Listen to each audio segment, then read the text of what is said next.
Good morning friends, स्वागत है आपका आयुष्मान अकेडमी के यूट्यूब चैनल में। आज हम इलेक्ट्रिकल की एक नई यूनिट स्टार्ट करने जा रहे हैं जिसका नाम है इलेक्ट्रिकल मेजरिंग इंस्ट्रूमेंट्स, मतलब विद्युत मापन यंत्र।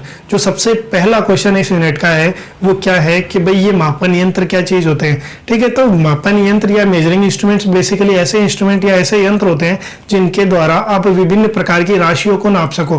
ठीक है, अगर आप इलेक्ट्रिकल मेजरमेंट इंस्ट्रूमेंट की बात करोगे तो ये ऐसे मेजरिंग इंस्ट्रूमेंट्स रहेंगे जो इलेक्ट्रिकल की विभिन्न राशियों को नाप सके। कौन कौन सी राशि, जैसे आप देखते हैं विद्युत राशियां कौन कौन सी हैं, जैसे करंट एक विद्युत राशि है, वोल्टेज एक विद्युत राशि है, पावर फैक्टर एक विद्युत राशि है, आवर्ती यानी फ्रीक्वेंसी एक विद्युत राशि है, पावर यानी शक्ति एक विद्युत राशि है और ऊर्जा यानी एनर्जी एक विद्युत राशि है। ठीक है, इन सब की सब राशियों को जो मीटर्स नापेंगे उन मीटर्स को हम लोग क्या बोलेंगे, इलेक्ट्रिकल मेजरिंग इंस्ट्रूमेंट्स या इलेक्ट्रिकल विद्युत मापन यंत्र। ठीक है, जो सेकंड क्वेश्चन ये आता है कि जब भी आप किसी भी राशि को नाप रहे हो ना, तो अपने दिमाग के अंदर ये चीज रहनी चाहिए या अपने को ये चीज पता होनी चाहिए कि आप किस प्रकार की राशि को नाप रहे हो।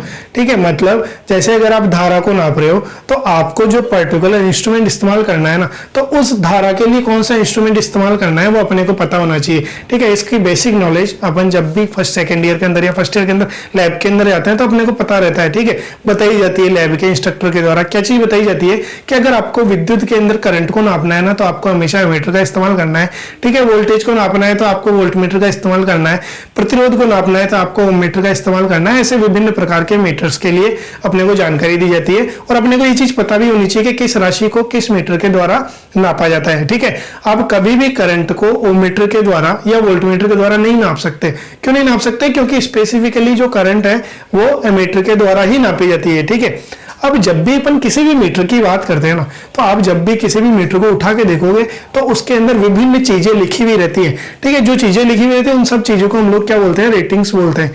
ठीक है, अब रेटिंग्स या फिर वहां पे और क्या चीजें, वहां पे कुछ अलग अलग प्रकार के सिंबल्स बने हुए रहते हैं विद्युत उपकरणों के अंदर। ठीक है, तो अब हम लोग ये चीज जानेंगे कि वो जो विभिन्न प्रकार के उपकरण, विभिन्न प्रकार के जो सिंबल्स लिखे हुए हैं ना, उनका क्या मतलब है उस पर्टिकुलर मीटर के अंदर। ठीक है, तो जो अपना पॉइंट है वो क्या आएगा कि जो रेटिंग लिखी हुई है किसके अंदर, रेटिंग्स जो लिखी हुई रेटिंग्स या फिर जो सिंबल्स बने हुए, ठीक है, सिंबल्स जो बने हुए हैं मीटर के अंदर उनका क्या मतलब है। ठीक है, तो आप जब भी कभी भी किसी भी मीटर को अगर लेके आते हो, जो सबसे पहली चीज अपने को मीटर के अंदर दिखती है ना, वो क्या दिखती है, आप ये देखोगे कि वहां पे एक स्केल बनी हुई है। ठीक है, और उस स्केल के ऊपर ऐसे कुछ मार्किंग बनी हुई रहेगी। ठीक है,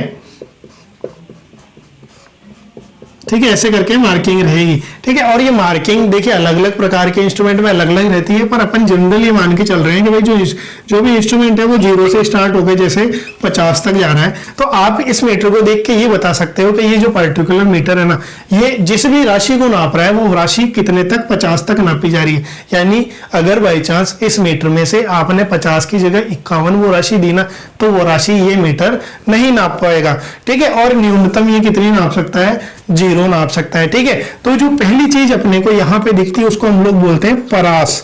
ठीक है, परास का मतलब क्या है, रेंज। ठीक है, रेंज का मतलब क्या है कि ये कितनी राशि को नाप सकता है। ठीक है, अब जो दूसरी चीज आपको देखने के लिए यहाँ पे मिलती है कि भाई ये जो मीटर रहेगा ना, इसके अंदर कुछ सिंबल्स बने हुए रहेंगे। ठीक है, वो सिंबल्स किस चीज के लिए बने हुए रहेंगे कि ये किस प्रकार की वोल्टेज को या करंट को नाप रहा है। मतलब अपने को पता है जो वोल्टेज और करंट होती है ना, वो 2 प्रकार की रहती है। कौन कौन सी, एक तो डायरेक्ट करंट यानी दिष्ट धारा, और एक अल्टरनेटिंग करंट और मतलब क्या, प्रत्यावर्ती धारा। ठीक है, तो कभी भी यहाँ पे ये कोशिश की जाती है कि यहाँ पे वो एसी और डीसी को ना लिख के सब सिंबल्स बनाते हैं। ठीक है, तो अपने को कैसे पता चलेगा कि कौन से प्रकार की वोल्टेज है, उसके बारे में लिखते हैं। देखिए ना, जो दूसरा पॉइंट आता है वो आता है विद्युत का प्रकार। ठीक है, विद्युत का प्रकार। ठीक है, विद्युत का प्रकार कैसे लिखा जाएगा, आप देखोगे कि कई बार जो मीटर रहता है उसके अंदर ऐसे डैश लाइन बनी हुई रहती है, कई बार ऐसी कुछ लाइन बनी हुई रहती है, कई बार ऐसी कुछ लाइन बनी हुई रहती है, कई बार आप देखोगे मीटर जो रहता है ना उसके अंदर ऐसी, जैसे ये फर्स्ट जो ऐसी बनी हुई है कुछ मोटी है और ये जो दूसरी है ये इनसे इसकी तुलना में पतली है। और कई बार क्या देखोगे आप, जो लास्ट प्रकार रहेगा उसके अंदर ये तीनों के तीनों जो एसी की ये बनी वो तीनों के तीनों बराबर है। ठीक है, सबसे भाई इसके बाद ये चीज तो बताई जाएगी भाई ये जो मीटर है ये क्या नाप रहा है। जैसे अगर वोल्टेज नाप रहा है तो V लिखा हुआ रहेगा, ठीक है। करंट नाप रहा है तो A लिखा हुआ रहेगा, वाटेज नाप रहा है तो KW या W लिखा हुआ रहेगा।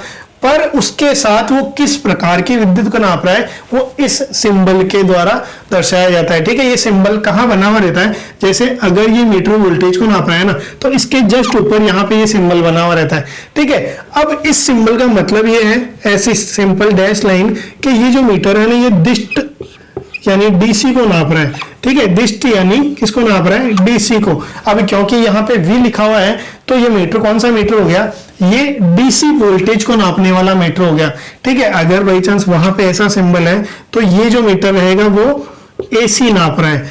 ऐसा अगर दोनों है तो ये जो मीटर रहेगा वो AC व DC दोनों को नाप रहा होगा। और ऐसा अगर है तो ये जो मीटर रहेगा ना ये मीटर बेसिकली जो 3 फेज सप्लाई है वो भी कौन सी, AC है। देखिए ना डीसी के अंदर कोई भी फेज नहीं रहता है, ठीक है। अब जब भी ऐसा बना हुआ है तो इसका मतलब क्या है, देखिए आप क्या देखोगे यहाँ पे जो दो AC के तरंगे बनी वो तो इसकी तुलना के अंदर पतली और ये क्या है, मोटी है। इसका मतलब क्या है, ये जो मीटर रहेगा ना पर्टिकुलरली ये सिर्फ एक फेज को नापेगा। किसको, एक फेज को नापेगा 3 फेज में से। किस में से, 3 फेज में से, ठीक है। यानी ये तीनों के तीनों फेजेस को नहीं नापेगा, सिर्फ और सिर्फ एक ही फेज को नापेगा। और इस प्रकार से अगर बना हुआ है तो ये क्या नापेगा, ये तीनों के तीनों फेज को नापेगा, ठीक है। क्या करेगा, ये तीनों के तीनों फेजेस को नापेगा, ठीक है। तो ऐसे अपने को पता चल जाएगा विद्युत का प्रकार है और कौन सी विद्युत राशि। जैसे इसके बाद जो पॉइंट आता होता है विद्युत राशि, क्या बोल रहा हूं मैं, विद्युत राशि, ठीक है।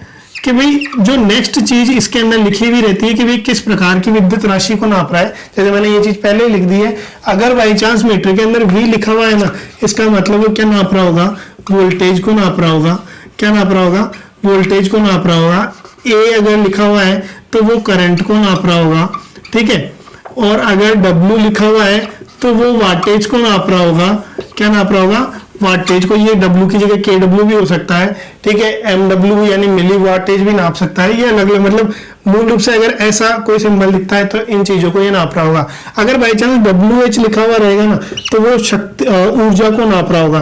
किस चीज को, ऊर्जा को, ठीक है। वाट आवर जिसकी यूनिट होती है, ठीक है। ये बेसिक चीजें जो शुरू की 3 चीजें वो ऐसे कुछ लिखी हुई रहती है। अब जो नेक्स्ट चीज इसके अंदर आती है, जो बनी हुई रहती है इसके अंदर, वो क्या रहती है कि भाई ये जो मीटर है ना ये मीटर किस सिद्धांत के ऊपर कार्य कर रहा है। उसके लिए भी क्या रहते हैं, विभिन्न विभिन्न सिंबल बने हुए रहते हैं, ठीक है। कैसे सिंबल बने हुए रहते हैं देखिए, है ना, कैसे सिंबल्स बने हुए रहेंगे, ठीक है। या तो जो मीटर रहेगा ना उसके ऊपर ऐसा कोई सिंबल बना हुआ रहेगा, देखिए ना, या तो ऐसा सिंबल बना हुआ रहेगा, ठीक है, या तो ये ऐसा सिंबल बना हुआ रहेगा, ठीक है। अगर बाई चांस ऐसा सिंबल बना है तो अपने को ये पता चलेगा कि ये जो पर्टिकुलर मीटर है ना ये किस प्रकार का है, ये MI टाइप का मीटर है, यानी ऐसा कुछ सिंबल बना रहेगा, ठीक है। मूविंग आयरन टाइप का मीटर है, ठीक है। मूविंग आयरन यानी चल लोह, ठीक है। क्या चल लोह, ये क्या चीज है, ये किस मतलब ये क्या चीज है, इस चीज को अपन आगे इस मीटर यूनिट के अंदर पढ़ेंगे, ठीक है। इससे अपने क्या पता चलेगा कि ये जो मीटर है ना ये यंत्र किस प्रकार का है, यानी इसका जो सिद्धांत है ये किस प्रकार के ऊपर कार्य कर रहा है, ठीक है। तो या तो ऐसा सिंबल बना हुआ रहेगा, कहाँ बना हुआ रहता है ये सिंबल, इसी के जस्ट साइड के अंदर यहाँ बना हुआ रहेगा। और ऐसे बनने से अपने को पता चलेगा ये जो मीटर है ना ये मूविंग आयरन या फिर चल लोह प्रकार का है, ठीक है। अगर ऐसा नहीं रहता है तो आप ऐसे देखोगे कि भाई वो जो मीटर है उसके ऊपर ऐसा U आकार के अंदर क्या बना हुआ रहेगा, सिंबल बना हुआ रहेगा। ये U आकार का मतलब क्या रहता है, इसका मतलब ये रहता है कि ये जो मीटर है ना ये चुंबकत्व के सिद्धांत के ऊपर काम कर रहा है और इसको हम लोग बोलते हैं मूविंग कॉइल टाइप, ठीक है। मूविंग कॉइल टाइप यानी चल कुंडली प्रकार का, ठीक है, चल कुंडली प्रकार का, ठीक है। ये क्या चीजें होती है इनको डिटेल के अंदर अपन आगे आने वाले लेक्चर्स के अंदर डिस्कस करेंगे, ठीक है। ये दोनों सिंबल रहेंगे या फिर अगर आप देखोगे तो ऐसा कोई सिंबल बना हुआ रहेगा, ठीक है, ऐसा करके क्रॉस के अंदर, ठीक है। अगर ऐसा क्रॉस के अंदर बना हुआ है ना, तो इसका मतलब ये जो मीटर रहेगा ये कार्य करेगा, इसको अपन बोलते हैं इलेक्ट्रोडायनामोमीटर टाइप, ठीक है। क्या बोल रहे हैं? इलेक्ट्रोडायनामोमीटर, ठीक है। और अगर इसी के अंदर ये सेम का सेम सिंबल रहे और इसके ऊपर अगर बाई चांस जैसे गोला बना हुआ रहे, तो इसका मतलब ये रहेगा क्लोज्ड इलेक्ट्रोडायनामोमीटर, ठीक है। हिंदी में क्या बोलते हैं? ये जो इलेक्ट्रोडायनामोमीटर रहता है ना, इसको तो हम लोग बोलते हैं वैद्युतिक गतिज मापन यंत्र, ठीक है, मापन यंत्र, ठीक है। और ऐसे ये जो क्लोज्ड रहेगा इसको अपन बोल देंगे बंद वैद्युतिक गतिज मापन यंत्र, ठीक है। तो इससे अपने को ये पता चल जाता है कि ये जो पर्टिकुलर मीटर है ना, उसका कार्य सिद्धांत क्या है, ठीक है। यानी कि वो मूविंग आयरन टाइप या चल लोह टाइप का वो मीटर है, मतलब चल लोह के सिद्धांत के ऊपर वो कार्य कर रहा है, या फिर चल कुंडली के ऊपर कार्य कर रहा है, या फिर विद्युत गतिज सिद्धांत के ऊपर कार्य कर रहा है। इन सिंबल से अपने को पता चलता है कि ये पर्टिकुलर मीटर किस प्रकार के सिद्धांत के ऊपर कार्य कर रहा होगा, ठीक है। इसके बाद जो सिंबल आते हैं, वो सिंबल से अपने को ये पता चलता है कि ये जो मीटर है इसको अपने को किस स्थिति के अंदर इस्तेमाल करना है, ठीक है। यानी जो नेक्स्ट पॉइंट आता है वो क्या आता है? वो आता है इस मीटर की उपयोग की स्थिति को बताता है अपने को। क्या बता रहा है ये? उपयोग की स्थिति। उपयोग की स्थिति का मतलब क्या है कि जो मीटर है ना, उस मीटर को अपने को इस्तेमाल करते समय रखना कैसे है, ठीक है। उपयोग की स्थिति, ठीक है। रखने का मतलब क्या है?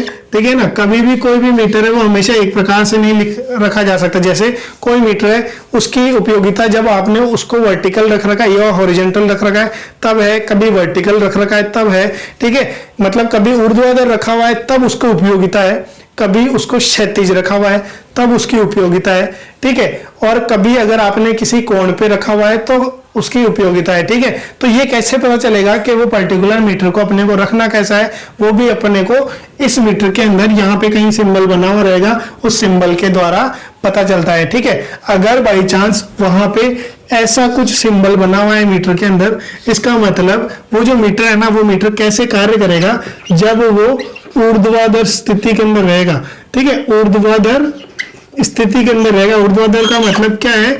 वर्टिकल रखा जाए। वो कैसे रखा जाए?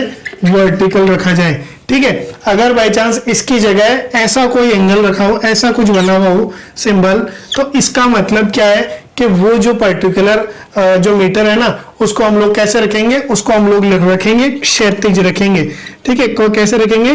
क्षैतिज। क्षैतिज का मतलब होता है हॉरिजॉन्टल, ठीक है, हॉरिजॉन्टल, ठीक है। मैक्सिमम जितने भी जो मीटर्स रहते हैं उनको हम लोग कैसे रखते हैं? हॉरिजॉन्टली रखते हैं। जैसे वोल्टमीटर, मीटर वगैरह को आप इस्तेमाल करते हो, वो सारे के सारे कैसे रहते हैं? हॉरिजॉन्टल मीटर्स रहते हैं, ठीक है। इसके अलावा कैसा सिंबल हो सकता है? इसके अलावा कई बार ऐसा कुछ सिंबल बना हुआ रहेगा, 60 कुछ लिखा हुआ रहेगा। इसका मतलब क्या है कि वो जो पर्टिकुलर मीटर है ना, वो हमेशा 60 डिग्री के कोण के ऊपर इस्तेमाल किया जाएगा। कैसे इस्तेमाल किया जाएगा?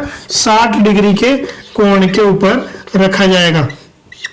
60 डिग्री कोण पर रख कर उपयोग किया जाएगा,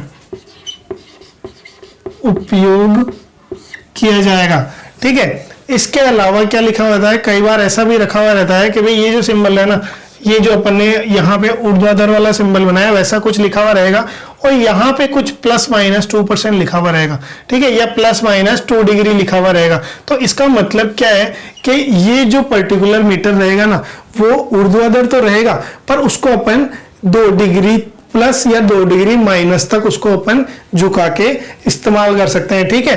तो इसको आप लिख सकते हो ऐसे कि स्वीकृत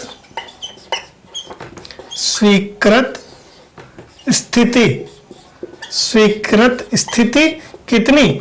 देखिए है ना, 2 डिग्री झुकाव पर, ठीक है, 2 डिग्री झुकाव पर, ठीक है। यानी ये जो चीजें, इनसे ये पता चलेगा कि जो भी पर्टिकुलर मीटर है ना, उसको अपने को किस एक तरीके से पोजीशन के अंदर या किस स्थिति के अंदर उपयोग करना है, ठीक है। अब इसके बाद कुछ और चीजें क्या लिखी हुई रहती है, कई बार आप देखोगे कि वहां पे ऐसे कुछ नंबर लिखा हुआ रहेगा, ऐसे कहीं जैसे या तो 1 लिखा हुआ रहेगा या 2 लिखा हुआ रहेगा या 2.5 होएगा या 3 पॉइंट समथिंग रहेगा, ठीक है। तो इन चीजों से क्या पता चलता है कि वो जो पर्टिकुलर मीटर है ना उसके अंदर त्रुटि कितनी है। क्या बोल रहा हूं मैं, उसके अंदर त्रुटि कितनी है। त्रुटि का मतलब क्या है कि जो वो मीटर जो भी वैल्यू अपने को नाप के बता रहा है ना वो वैल्यू एग्जैक्ट नहीं है, उसके अंदर कोई ना कोई फॉल्ट है, ठीक है। मतलब बाई चांस, देखिए ना इस चीज को लिखते हैं पहले, त्रुटि, ठीक है। अगर बाई चांस वहां पे मीटर के अंदर ऐसा लिखा हुआ है 1 लिखा हुआ है ना, इसका मतलब उस मीटर के अंदर हमेशा 1% तक की त्रुटि पाई जाती है। मतलब बाई चांस जैसे ये जो पर्टिकुलर मीटर इसके अंदर ये 50 वोल्ट तक इसकी रेंज है, ठीक है। अगर बाई चांस कायदे से अगर आप यहाँ पे जैसे 40 वोल्ट के ऊपर कोई भी इंडिकेटर इंडिकेट करेगा तो हम लोग ये मानेंगे कि भाई वो 40 वोल्ट नाप रहा है, ठीक है। कितना नाप रहा है, 40 वोल्ट नाप रहा है। पर बाई चांस उसके अंदर 1 लिखा हुआ है ना, तो 1 का मतलब क्या है, 1 का मतलब ये है कि इस 40 वोल्ट के अंदर 1% की त्रुटि है, ठीक है। 1% की त्रुटि का मतलब 40 वोल्ट का जो 1% रहेगा ना वो क्या रहेगा, 1/100 इंटू 40। आप इसकी वैल्यू को निकालोगे तो ये आएगा कुछ 0.4, ठीक है। आप निकाल भी सकते हो इस चीज को। तो इसका मतलब क्या है कि 1% की त्रुटि का मतलब क्या है, ये जो भी वोल्टेज अपने को 40 दिख रही है ना वो 40 ना होके या तो 40.4 या फिर 39.6 के मध्य की कोई वोल्टेज है, एग्जैक्ट वो नहीं बता पाएगा, ठीक है। ऐसे अगर बाई चांस वहां पे 2 लिखा हुआ है तो इसका मतलब वहां पे 2% त्रुटि है। क्या है, 2% त्रुटि है, ठीक है। अगर 2 लिखा हुआ रहेगा तो उसकी रेंज क्या हो जाएगी, एक तरीके से ये 39.2 से लेके, ठीक है, कितने तक, 40.8 के मध्य उसकी क्या रहेगी, वैल्यू रहेगी, ठीक है। इसका मतलब क्या, वो एग्जैक्ट वैल्यू नहीं नाप रहा है। त्रुटि का मतलब क्या है कि वो एग्जैक्ट वैल्यू कभी भी नहीं नाप पा रहा है, ठीक है। और बाई चांस जैसे उसके अंदर 2.5 लिखा हुआ है तो उसके अंदर कितनी 2.5% की त्रुटि है, यानी 2.5% का क्या है, एरर है, ठीक है। ये यहाँ पे इसके अंदर नंबरिंग लिख के हम लोग जानते हैं, क्या जानते हैं कि ये जो पर्टिकुलर मीटर है उसके अंदर त्रुटि का है कितनी होती है, ठीक है। अब क्या रहता है, आप जब भी ये जो जितनी भी चीजें, ये सारी चीजें इसके अंदर लिखी हुई रहती है। अब क्या रहता है कि कई बार क्या रहता है इसके अंदर, अगर आप देखोगे ना तो यहाँ पे कोई ऐसे सिंबल बना हुआ रहता है, स्टार टाइप। क्या बना हुआ रहता है, ऐसा कुछ सिंबल बना हुआ रहता है, स्टार टाइप, ठीक है। तो ये स्टार टाइप के जो सिंबल रहता है ना, इन स्टार टाइप सिंबल्स का क्या उपयोगिता है, इनकी ये उपयोगिता है कि जब भी ऐसे कोई सिंबल बने हुए रहते हैं तो उससे अपने को ये पता चलता है कि वो जो भी पर्टिकुलर मीटर है ना वो कितने वोल्ट तक की वोल्टेज की टेस्टिंग के लिए, ठीक है। कैसे, जैसे, ठीक है, ये क्या बताएगा, एक तरीके से ये बताएगा कि विभव परीक्षण की वोल्टेज, क्या बताएगा ये, विभव परीक्षण की वोल्टता, ठीक है। क्या बताएगा, विभव परीक्षण की वोल्टता, ठीक है। अगर सिंपल स्टार बना हुआ है ना, इसका मतलब क्या है, सिंपल स्टार अगर बना हुआ है तो इसका मतलब ये है कि ये जो भी पर्टिकुलर मीटर है ना वो 500 वोल्ट तक एक तरीके से टेस्ट किया जा सकता है, ठीक है। और बाई चांस जैसे अगर आप देखोगे इस स्टार के अंदर, जैसे ये सेम यही स्टार बना हुआ रहेगा और इसके अंदर बाई चांस ऐसे लिखा हुआ है 2, ठीक है। तो 2 का मतलब क्या रहेगा, ये जो भी पर्टिकुलर मीटर है ना इसका उपयोग हम लोग 500 से ज्यादा वोल्ट, ठीक है, लगभग कितने, लगभग 2000 से कम वोल्ट तक अपन इसकी क्या करेंगे, टेस्टिंग कर सकते हैं, ठीक है। और इसके अलावा अगर बाई चांस इसके अंदर 0 लिखा है ना, इसका मतलब इसको किसी भी प्रकार के विभव के ऊपर टेस्ट नहीं किया गया है, ठीक है। यानी कोई 0 विभव के ऊपर इसका परीक्षण किया गया है, ठीक है। तो ये विभिन्न प्रकार के इसके अंदर सिंबल्स बने हुए रहते हैं, किसके अंदर, मीटर के अंदर, और उससे अपने को विभिन्न जानकारियां मिलती है, ठीक है। अब आप जब भी ऐसे देखोगे कि जो भी मीटर है ना उस मीटर के अंदर अपने को जो कनेक्शन करना है, क्या बोल रहा हूं मैं, कनेक्शन करना है, तो कनेक्शन के लिए आप क्या देखोगे कि इनके अंदर यहाँ पे बाहर कोई नॉब निकली हुई रहती है, ठीक है, ठीक है। या तो 2 रहेगी या 3 रहेगी या 4 रहेगी, वो अलग अलग मीटर्स के अंदर, ठीक है। अगर आप सिंपल अगर वोल्टमीटर और अमीटर की बात करते हो तो सिंपल वोल्टमीटर और अमीटर के अंदर 2 नॉब रहती है, ठीक है। तो अगर बाई चांस ये जो नॉब है ना, इन नॉब के कलर से भी अपने को पता चलता है वो जो पर्टिकुलर मीटर है ना वो किस प्रकार का है। क्या बोल रहा हूं मैं, ये जो नॉब है ना इसको अपन सिंपल भाषा के अंदर बोलते हैं टर्मिनल, ठीक है। क्या बोल रहा हूं मैं, टर्मिनल, ठीक है। तो इन टर्मिनल के चिन्हों से अपने को पता चलता है, क्या पता चलता है, इन टर्मिनल के चिन्हों से, ठीक है। अगर बाई चांस जैसे अभी मैंने बताया था यंत्र के प्रकार कौन कौन से बताया था, अभी जस्ट अपन ने डिस्कस किया था। एक तो मैंने बताया था कि भाई मूविंग कॉइल टाइप यानी चल कुंडली प्रकार का था, ठीक है, या फिर चल लोह प्रकार का, ऐसे कुछ अपन ने प्रकार लिखे थे। तो अगर बाई चांस जो मीटर है ना वो मूविंग कॉइल टाइप का है, ठीक है, क्या बोल रहा हूं मैं, मूविंग कॉइल टाइप का है यानी चल कुंडली प्रकार का है ना, तो ये जो नॉब रहेंगे ना इनके कलर भी निर्धारित रहेंगे। कैसे रहेंगे, एक कलर तो रहेगा लाल, एक नॉब का कलर रहेगा लाल, ठीक है, जैसे ये एक लाल हो गया, और ये जो दूसरा रहेगा ना उसको अपन लिखेंगे काले कलर से, ठीक है। और दूसरा कैसा रहेगा, काला रहेगा। तो मूविंग कॉइल टाइप के इंस्ट्रूमेंट में ऐसा होता है। और लाल कलर का मतलब क्या है कि यहाँ पे जो सिरा है ना वो धनात्मक सिरा जोड़ा जाना है, और यहाँ पे जो सिरा है ना वहां पे कौन सा सिरा जोड़ा जाना है, ऋणात्मक सिरा, ठीक है। और बाई चांस अगर जो मीटर है ना वो मूविंग आयरन टाइप का रहेगा ना, किस प्रकार का रहेगा, मूविंग आयरन प्रकार का रहेगा यानी चल लोह प्रकार का रहेगा, चल लोह प्रकार का रहेगा, तो वो जो कलर रहेगा ना उस कलर के ऊपर कोई भी निर्भरता नहीं रहेगी। मतलब वो जो दोनों की दोनों नॉब रहेंगे ना वो कैसे रहेंगे, लाल कलर के रहेंगे, ठीक है। इस केस के अंदर आपको ये चीज ध्यान रखनी पड़ेगी कि जो भी मीटर के कनेक्शन किए जा रहे हैं ना वहां पे प्लस से तो प्लस ही जोड़ा जाए, यानी प्लस जो भी टर्म, जैसे बैटरी अगर आप जोड़ रहे हो तो बैटरी का प्लस सिरा लाल से हमेशा अपने को जोड़ना है, और बैटरी का माइनस सिरा किससे, काले कलर के टर्मिनल से जोड़ना है। पर इसके केस के अंदर मूविंग आयरन के अंदर ऐसी कोई आवश्यकता नहीं है। आपको किसी भी प्रकार की ध्रुवता से आप किसी भी प्रकार के उसको मीटर के टर्मिनल से आप क्या कर सकते हो, जोड़ सकते हो, ठीक है। तो ये जो बेसिक सी चीजें थी जो अपने को मीटर के अंदर देखने को मिलती है, जिससे अपन ये पहचानते हैं कि ये जो भी पर्टिकुलर मीटर है ना इस पर्टिकुलर मीटर की रेंज कितनी है, ये किस प्रकार की विद्युत राशि को नाप रहा है, ये किस प्रकार के सिद्धांत के ऊपर कार्य कर रहा है, ये किस प्रकार कितनी इसके अंदर त्रुटि है, और इसके जो कनेक्शन होने हैं ना वो कनेक्शन किस हिसाब से होने हैं, और क्या बताता है कि ये कितनी रेंज तक की राशि को नाप सकता है। होप आज जो मैंने डिस्कस किया वो आपको अच्छे से समझ में आया होगा, और अगर आपको ये अच्छे से समझ में आया और मेरी क्लासेस आपको पसंद आ रही है तो आप मेरे वीडियोस को आपके फ्रेंड्स के साथ आपके सोशल मीडिया जैसे व्हाट्सएप, फेसबुक, टेलीग्राम के ऊपर शेयर कर सकते हैं, और मुझसे अच्छे कंटेंट की उम्मीद करते हुए मेरे चैनल को सब्सक्राइब कर सकते हैं। Have a nice day.